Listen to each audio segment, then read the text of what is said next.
The electronic wail sliced through the midday tranquility of Maple Creek Commons, sharp and insistent. It was the building's fire alert system, a piercing pulse mandated by city ordinance and amplified by the condominium association's own rigorously documented safety regulations. Along the quiet, carpeted expanse of the third-floor corridor, apartment doors began to ease open. Residents emerged, their expressions a familiar blend of practiced resignation and low-level annoyance. This was the semi-annual mandatory evacuation exercise, a known disruption in their daily routines. Some neighbors exchanged muted grumbles about the interruption, while others moved with brisk, purposeful strides towards the brightly illuminated stairwell exits. Their designated outdoor assembly point was the large, meticulously manicured green space that formed the central courtyard of the sprawling residential complex. Among the emerging residents, 84-year-old Eleanor Rhodes navigated her doorway with deliberate, focused care. Unit 312 had been her home for nearly 15 years. Her small, wheeled portable oxygen tank, a constant and necessary companion for her COPD, bumped softly against the metal doorframe as she gently maneuvered it into the hallway. Her breathing, even aided by the flow of supplemental oxygen through the thin nasal cannula, was audibly labored, a soft wheeze accompanying each exhale. Yet, her expression was one of resolute compliance. These evacuation simulations were undeniably a nuisance, interrupting her quiet reading or scheduled calls, but decades of sensible living had ingrained in her the fundamental importance of preparedness, of knowing the procedures. Overseeing the evacuation proceedings on this particular floor, a role she had enthusiastically volunteered for and now executed with zealous self-importance, was Diane Holloway. Clad in expensive-looking, bright pink athletic wear that seemed conspicuously out of place for a safety drill, she clutched a laminated checklist attached to a clear plastic panel, moving with an air of brisk, almost aggressive, impatient energy. Diane, a prominent and often overbearing presence on the HOA board, currently held the title of chair for the ostensibly crucial safety committee. Her sharp, critical eyes scanned the corridor relentlessly, searching for stragglers, procedural deviations, or any perceived imperfection in her meticulously planned exercise. She ticked names off her resident roster with sharp, decisive strokes of her pen, occasionally snapping instructions in a voice accustomed to commanding attention, if not always respect. Move along now, people. Maintain appropriate spacing, please. Single filed down the stairwell. Absolutely no dawdling. Time is of the essence. Her authority, while nominally derived from her committee position, felt largely self-proclaimed, amplified by her own unwavering self-confidence and the general reluctance of most residents to provoke a confrontation with her, especially during officially sanctioned procedures like this one. Challenging Diane often resulted in lengthy, unpleasant lectures. Ms. Rhodes reached the wide-top landing of the main stairwell, pausing for a moment to catch her breath and assess the situation ahead. Negotiating the flight of unforgiving concrete steps while simultaneously managing the rolling oxygen tank demanded her full concentration.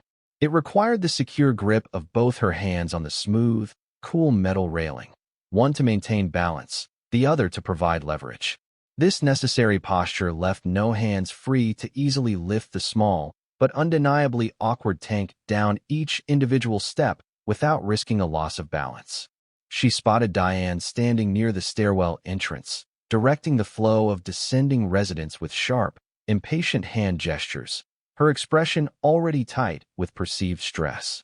"Excuse me, dear," Ms. Rhodes called out, her voice polite despite the effort, necessarily raised to compete with the relentless blare of the alarm system filling the enclosed space. "Could you possibly give me just a brief moment's assistance with my oxygen tank on these first few stairs? It's just a bit cumbersome for me to manage alone while holding the rails." Diane Holloway turned abruptly, her perfectly sculpted eyebrows arching high on her forehead in a clear, immediate display of annoyance at being interrupted, at being asked to deviate from her supervisory role. She glanced dismissively, almost contemptuously, at the small green oxygen tank beside Ms. Rhodes, then back at the elderly woman's face, her expression hardening visibly, devoid of warmth or concern. "Eleanor, for heaven's sake," she snapped, her voice dripping with undisguised impatience and a shocking lack of basic courtesy towards her elderly neighbor. This is a mandatory fire drill. We have established procedures. Everyone needs to evacuate the building immediately and efficiently. This isn't optional. She waved a dismissive, airy hand towards the descending stairs. I simply cannot halt the entire evacuation flow for this whole floor to stop and play personal porter for your medical equipment. Honestly, her tone was laced with accusation. You should have made prior arrangements with family or neighbors for assistance if you knew you couldn't manage independently during a required emergency procedure. The implication hung heavy in the air.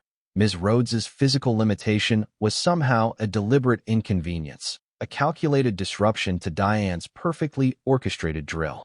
Just hurry up, please, Diane commanded sharply, turning her shoulders slightly away, already dismissing the request. You're creating a bottleneck up here. You're holding up the entire line. She turned her back more pointedly then, refocusing her attention entirely on ushering younger, faster-moving residents past the waiting Ms. Rhodes, pointedly, demonstratively ignoring the elderly woman's polite request and obvious predicament. A warm flush spread rapidly across Ms. Rhodes's cheeks, a painful mixture of public embarrassment under the eyes of her neighbors and a quiet, simmering indignation at the callous dismissal. She wasn't asking to be carried down like an invalid. She wasn't asking for special treatment, merely for a brief, steadying hand on the rolling tank as she navigated the first few most awkward steps. It would have taken mere seconds. Taking a deep, somewhat ragged, steadying breath that hitched slightly in her chest, she tightened her grip on the cool metal railing with her left hand until her knuckles whitened. With her right hand, she began the awkward, painstaking process of bumping the small, wheeled tank down the first concrete step. Her progress was agonizingly slow, necessarily careful, demanding intense focus. Each step down required a full pause, a careful repositioning of her feet on the narrow tread, a deliberate shift of her weight while maintaining her grip before she could risk bumping the tank down onto the next step below. She focused intently on maintaining her balance, acutely, uncomfortably aware of the growing queue of impatient residents forming behind her on the landing, and of Diane's palpable waves of radiating impatience from below. Behind her on the landing, Diane Holloway began tapping her expensive pink athletic shoe impatiently, rhythmically against the tiled floor.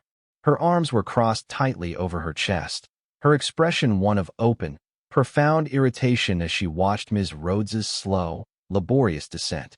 The delay, objectively minimal in the grand scheme of the drill, perhaps 30 seconds, maybe a minute at most, clearly chafed intolerably at Diane's rigid sense of control, her obsessive desire for a perfectly timed, flawlessly executed evacuation exercise conducted precisely according to her schedule.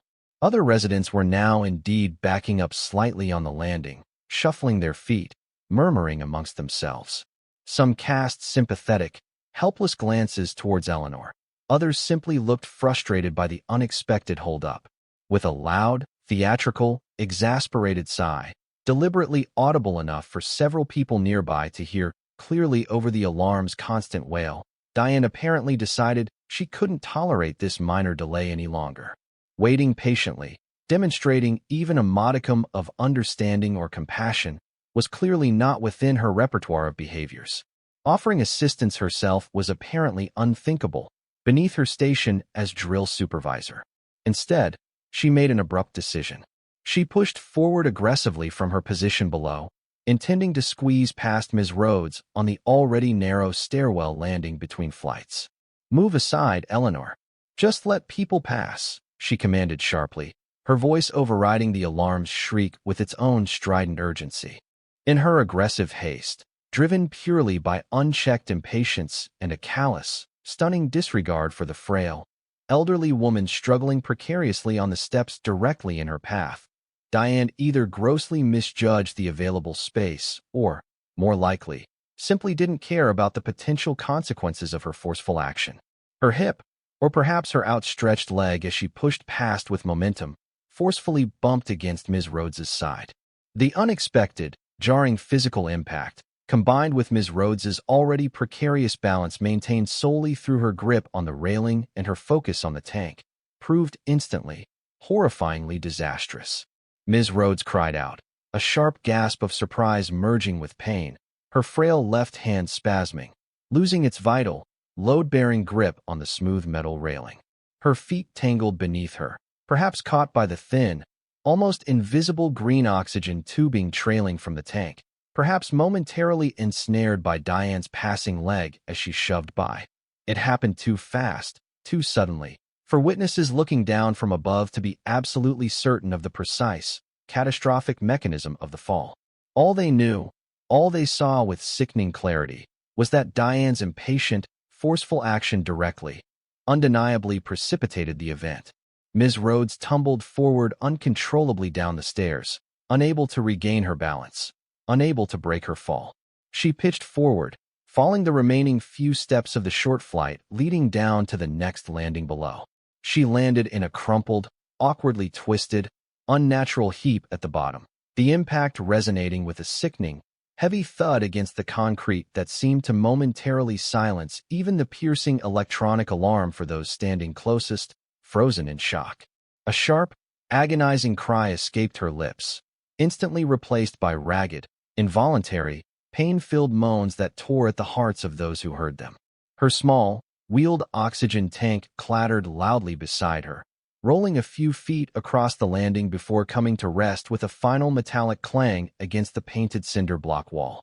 The thin green tubing was momentarily askew, pulling taut against the nasal cannula still secured, for the moment, beneath her nostrils. The fire alarm continued its relentless, monotonous electronic shriek, uncaring, unaware of the human drama unfolding below. But a different, more immediate and visceral kind of alarm now seized the onlookers clustered on the stairs and the landing above. Shocked gasps rippled through the small crowd. "Oh my God!" someone exclaimed in horror. People surged forward instinctively down the stairs towards the fallen Ms. Rhodes, concern etched on their faces. Diane Holloway, however, having successfully, ruthlessly pushed past the obstruction, had stopped several feet away on the landing below where Ms. Rhodes now lay injured. She looked back, not with concern, not with remorse, not even with surprise, but with an expression that astonishingly, chillingly blended annoyance with overt accusation. "Oh, honestly," she exclaimed loudly, her voice carrying clearly, defiantly over the rising din of concerned murmurs and the alarm's wail. "Now look what she's done, tripping over her own feet like that. This is exactly why these drills are so vitally important. Some people are just utterly incompetent and a hazard in an emergency situation. She's completely disrupted the evacuation flow now. Unbelievable." Her attempt to deflect blame, to paint the victim as the cause, was immediate, instinctive, and utterly shameless. "She didn't just fall, Diane. You pushed right past her. You bumped her. You knocked her down," shouted a man in a blue button-down shirt who had been standing directly behind Ms. Rhodes on the stairs, his voice trembling with righteous anger and disbelief. Others murmured immediate, heated agreement, their own expressions shifting rapidly from drill-induced apathy or mild frustration to genuine shock, disbelief, and burgeoning anger directed squarely, unequivocally at Diane Holloway. "We saw it. You practically shoved her. You bumped her hard. How could you?" Ignoring the rising chorus of accusations, as if they were mere background noise, Diane ostentatiously consulted her clipboard again, turning a page, as if seeking procedural guidance for this unexpected, inconvenient deviation from her carefully planned exercise. "Well," she announced dismissively, projecting an air of strained authority, "someone obviously needs to call 911 for her. The rest of you," she waved an impatient hand down the stairwell towards the exit, "need to proceed immediately to the designated outdoor meeting point. The drill isn't officially over until the incident commander gives the all-clear signal. But the drill, for all practical purposes, was irrevocably, undeniably over. The nature of the emergency had shifted dramatically from simulation to stark reality. Sirens were already clearly audible in the near distance, their distinctive multi-toned wails growing rapidly closer, converging on Maple Creek Commons. An ambulance crew, summoned by multiple frantic 911 calls from residents using their cell phones, reporting the fall and suspected serious injury. And, following standard operating procedure for the city, Fire department units automatically dispatched to the address for any confirmed medical emergency reported during a formally scheduled and monitored evacuation drill in a large, multi-story residential building like Maple Creek Commons. Safety protocols dictated a fire department presence, leading the first arriving fire department contingent, stepping briskly, authoritatively out of a gleaming red battalion chief SUV that pulled up smoothly near the main entrance alongside the ambulance, was Michael Rhodes, the city fire safety director.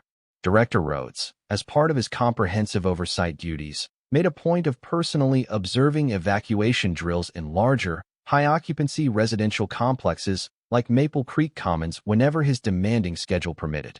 It was a critical part of his mandate, ensuring established procedures were followed correctly, identifying potential systemic safety issues, and evaluating the effectiveness of both building systems and resident responses. Today, Maple Creek Commons had been on his observation schedule for the 11 a.m. drill slot. He had been reviewing building schematics and response plans in his vehicle, parked just 2 blocks away, monitoring the initial radio traffic for the drill's commencement when the urgent medical call for the same address came over his official radio channel. The dispatcher, recognizing the potential significance, had also relayed the reported victim's name, Eleanor Rhodes. Michael saw the flashing lights of the ambulance already parked near the entrance as he arrived, saw paramedics quickly entering the building with their primary response bag and stretcher. He entered through the main lobby, his experienced eyes quickly scanning the scene, noting the unusual cluster of personnel and concerned residents gathered anxiously at the foot of the main stairwell. He saw the paramedics kneeling beside a figure prone on the floor, a figure whose slight build, whose distinctive shock of white hair, whose small green oxygen tank lying nearby, were instantly, agonizingly familiar.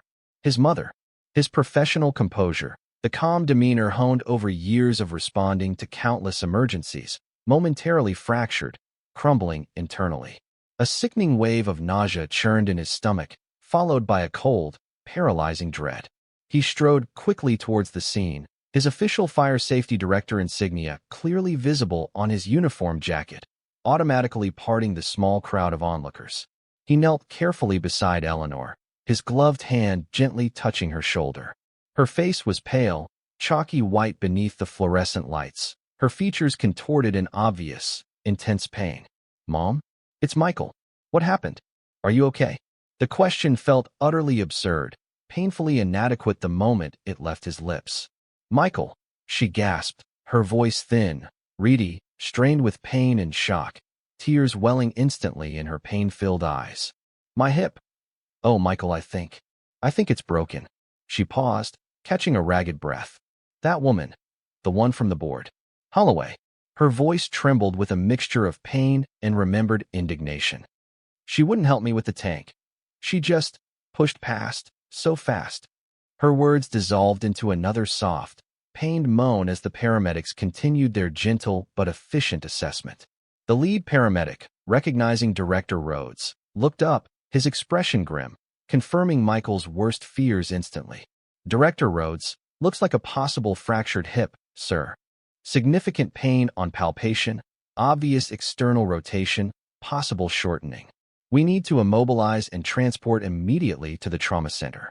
His mother, potentially seriously injured, during a safety drill, caused by her, as the skilled paramedics expertly, gently immobilized his mother on a scoop stretcher, securing her fractured limb, monitoring her vital signs, and preparing her for careful transport out to the waiting ambulance. Michael stood up slowly.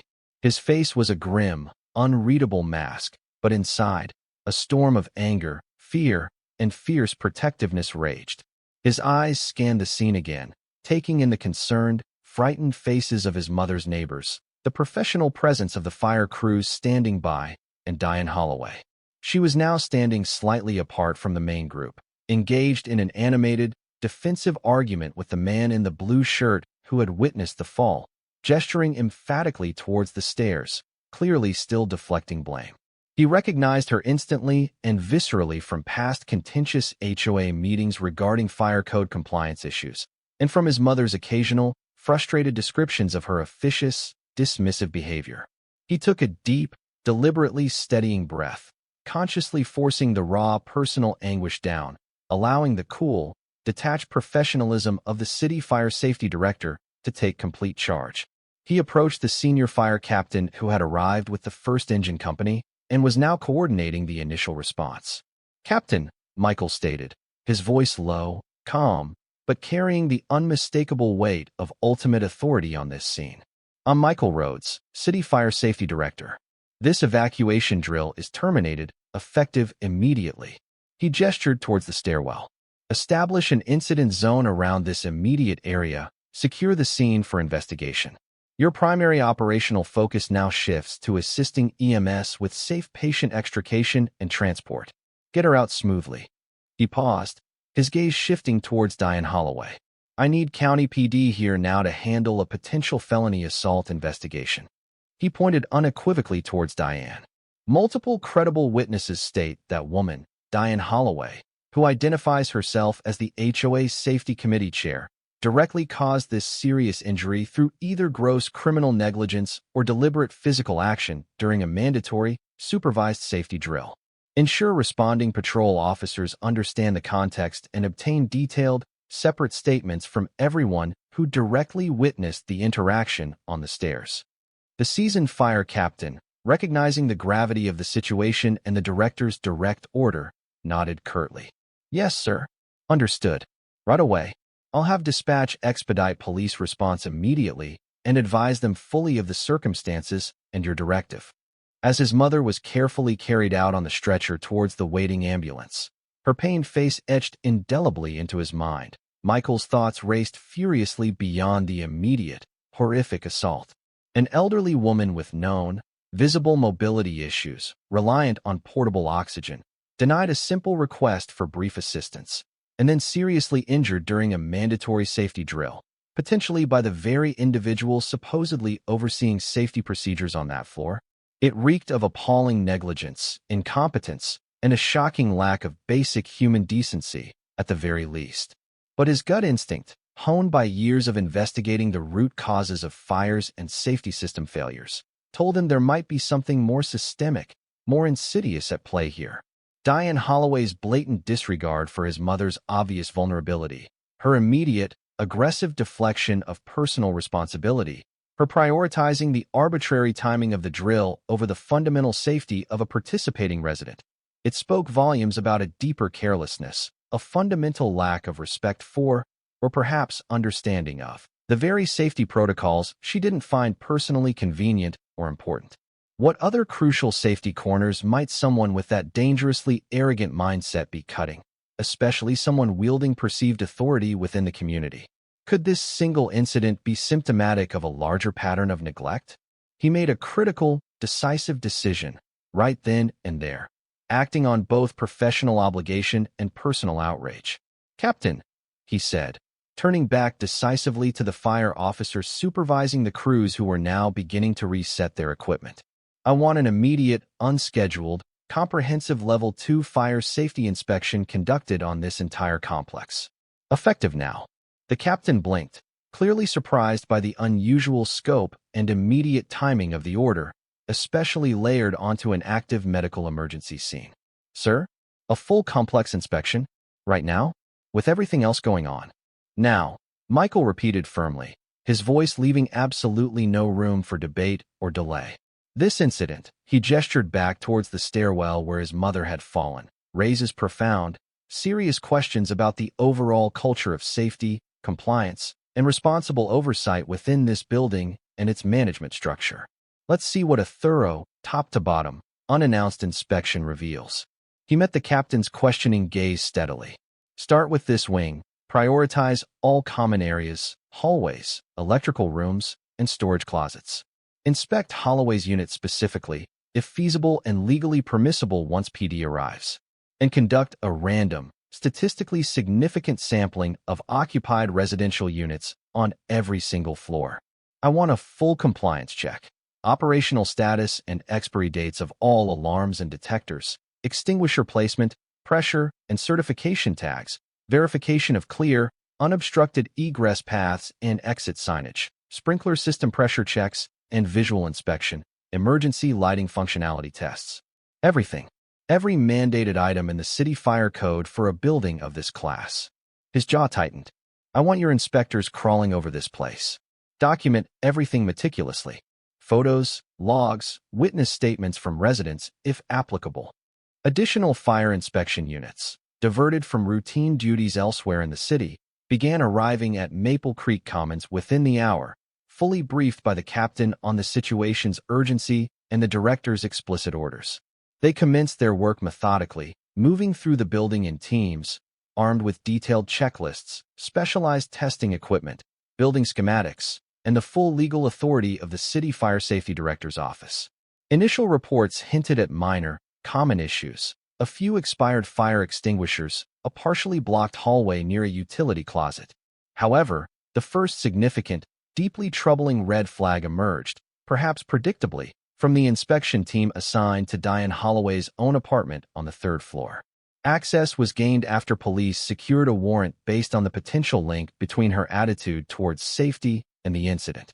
When inspectors activated the test function on her primary hardwired smoke alarm, centrally located in the main hallway ceiling of her unit, it remained stubbornly, unnervingly silent. A closer physical examination revealed the alarm unit itself had been carefully, deliberately disconnected from its ceiling wiring harness, the wires tucked back neatly. Further meticulous inspection revealed the battery compartment of the legally required battery backup detector position nearby was completely empty. More disturbingly, a small, precisely cut piece of black electrical tape had been carefully placed over the internal battery contact points, effectively preventing any possibility of the unit emitting the low battery warning chirp that typically signals a need for replacement. This wasn't neglect, it was intentional disabling. Diane Holloway, when questioned later during the formal police investigation about the multiplied disabled smoke alarms in her own apartment, would claim with feigned indignation and practiced victimhood that the primary hardwired unit was persistently faulty and always going off randomly, driving her mad, while the battery backup detector never stopped that incessant, annoying chirping, disturbing her peace. Therefore, she had simply temporarily disabled them both, she asserted, until she could find the time to arrange for professional maintenance, a maintenance call she had apparently neglected to make for many months, despite her role on the safety committee. The disturbing findings escalated rapidly, alarmingly, from there. In a vacant unit on the floor directly below Diane's, a unit currently managed directly by the HOA itself pending rental, inspectors discovered the exact same situation. Hardwired smoke alarms carefully disconnected from power, battery backups empty or deliberately disabled with strategically placed tape over the contacts. This discovery strongly suggested a pattern extending beyond Diane's personal living space, pointing towards potential interference within HOA-controlled properties. Simultaneously, in a common area electrical room located in the basement, close inspection of the building's main fire alarm control panel, FACP, revealed a cascade of trouble signals. Multiple distinct smoke detectors throughout the sprawling complex were flagged electronically as offline, malfunctioning, or registering communication fault signals. Critically, the FAC's internal digital log, designed to record all system events, showed these specific trouble signals had persisted for weeks, some even for months, without any corresponding record of corrective maintenance action being taken or service calls being placed by either the building's management company or, pointedly, the HOA Safety Committee chaired by Diane Holloway. Known faults were being ignored. Following established protocols for random sampling during comprehensive inspections, another team of fire inspectors gained access to an occupied residential unit on the second floor.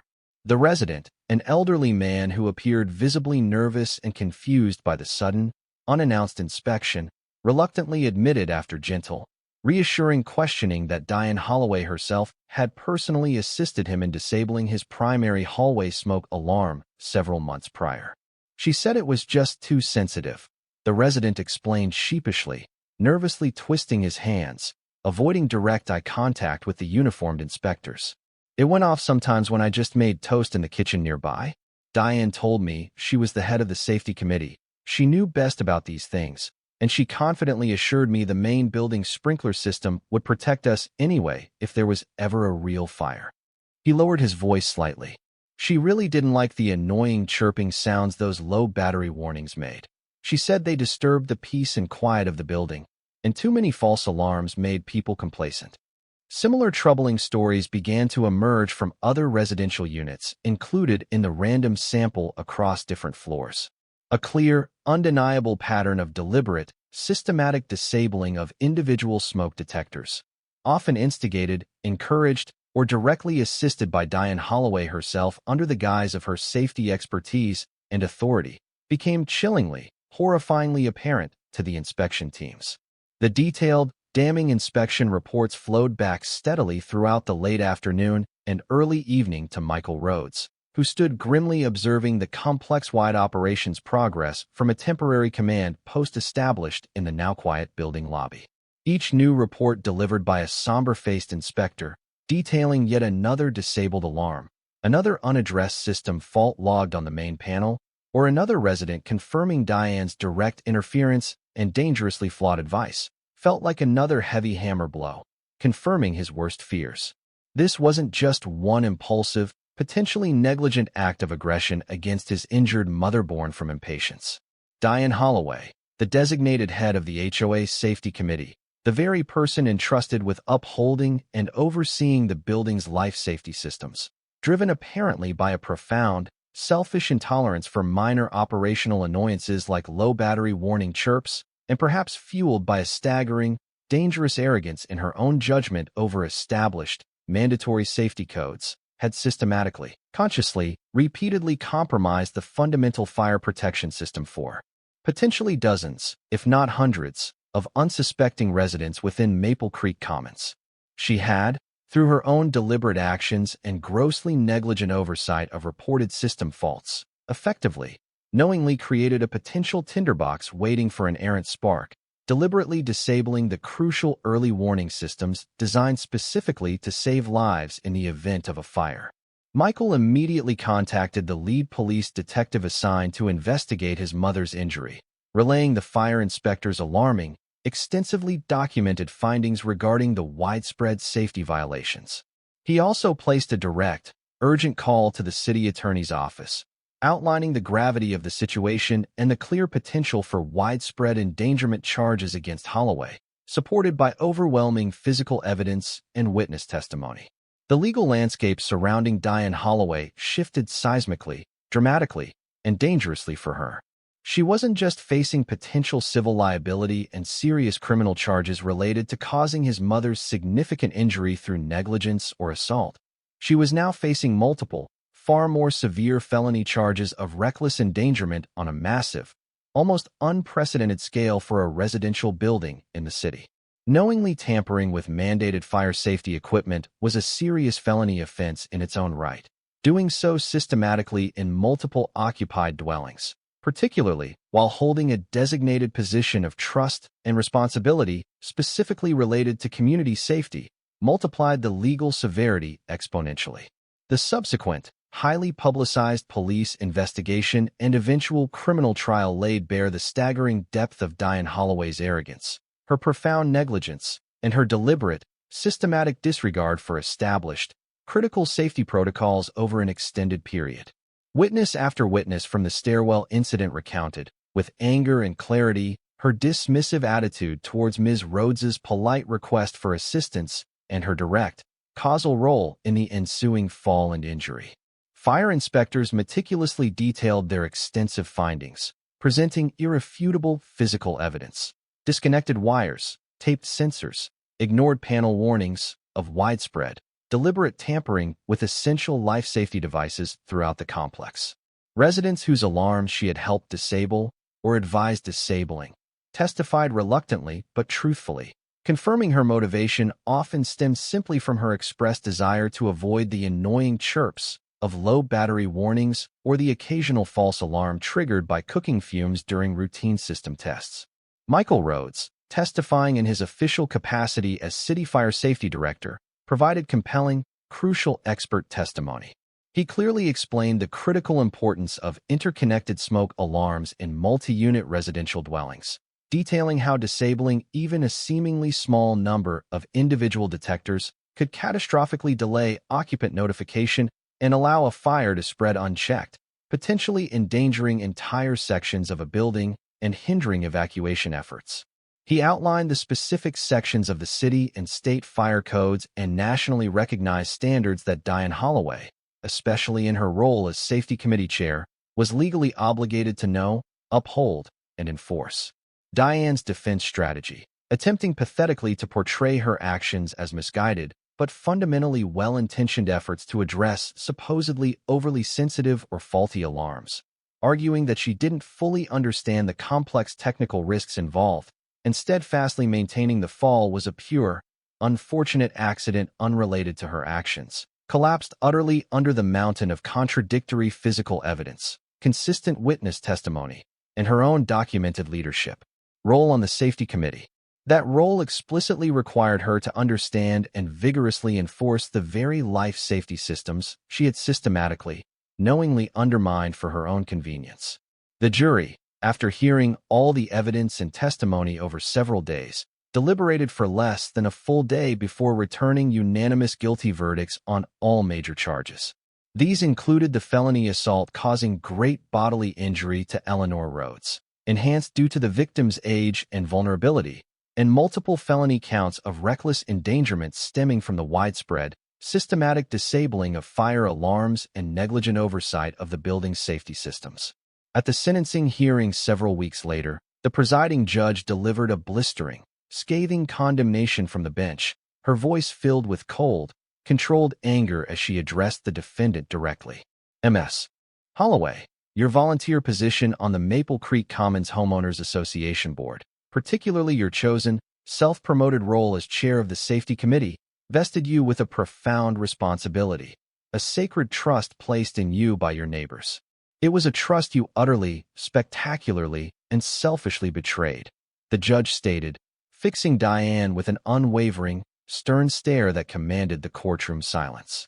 For the sake of avoiding minor, temporary, operational annoyances, the chirping sounds you found so personally inconvenient, you consciously, deliberately, repeatedly chose to disable or encourage the disabling of essential, life-saving devices throughout this large residential building.